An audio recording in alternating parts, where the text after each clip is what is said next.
Welcome back, everyone. In today's video, I'm going to be discussing about imaginary numbers as well as the complex number plane and complex numbers. Let's get started. First, let's look at the simple number line. Negative infinity, negative 3, negative 2, negative 1, 0, 1, 2, 3, infinity. It is a one-directional and contains positive as well as negative numbers. Fractions as well as rational numbers live on this line. However, there are some numbers that are not on this line but are in another dimension. Let's find that out.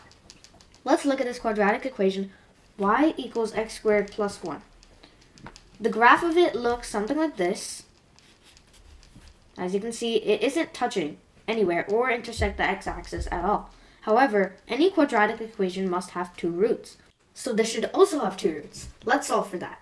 Rearranging it, we get x squared equals negative 1. Taking square root on both sides, we get x equals square root of negative 1. But how do we find that? Which number multiplies itself to get negative 1?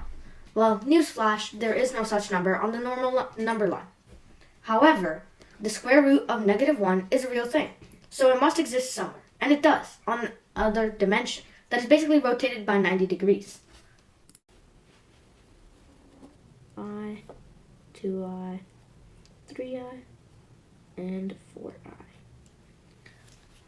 This vertical number line can be called a lateral number line. So the full range of numbers are not linear, but are in a plane with two dimensions. Horizontal normal number line, right here, and vertical number line, right here.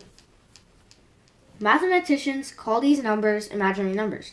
Negative 1 square root is represented by small I. So square root of negative 9 is equal to square root of 9 times negative 1, which is equal to 3i. And to be honest, imaginary is a bad name, since they're not really imaginary, but are real numbers. They're just in different dimension. That is lateral. That is rotated by 90 degrees. So I equals to square root of negative 1, and I squared is equal to negative 1.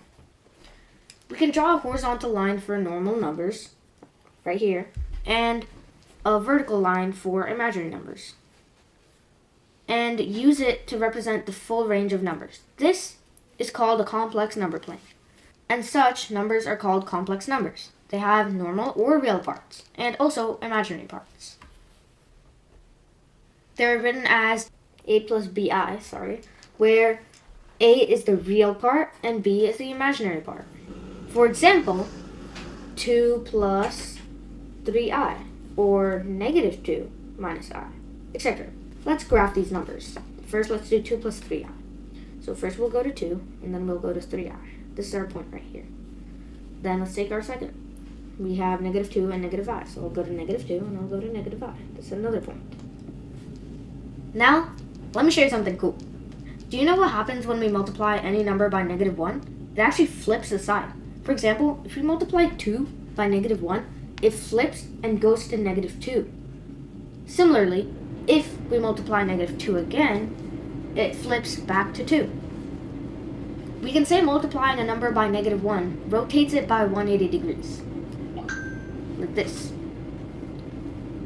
Now, do you know what happens when we multiply any number by I?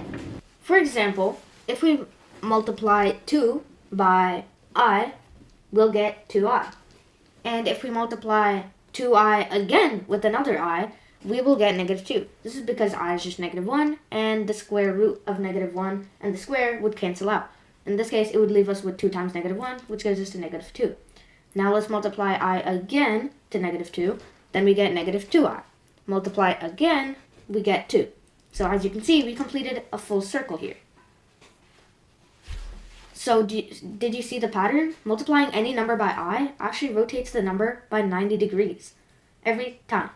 2 times 180 degrees, 3 times 270 degrees, and 4 times 360 degrees. Back to where it was, or full circle.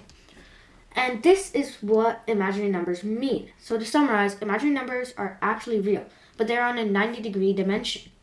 Complex numbers plane contains real and imaginary numbers. They're in a a plus bi format. Multiplying -1 rotates the number by 180 degrees, and multiplying by I actually rotates by 90 degrees, anti-clockwise. That's all for today. Hope it was helpful. See you in the next one. Bye.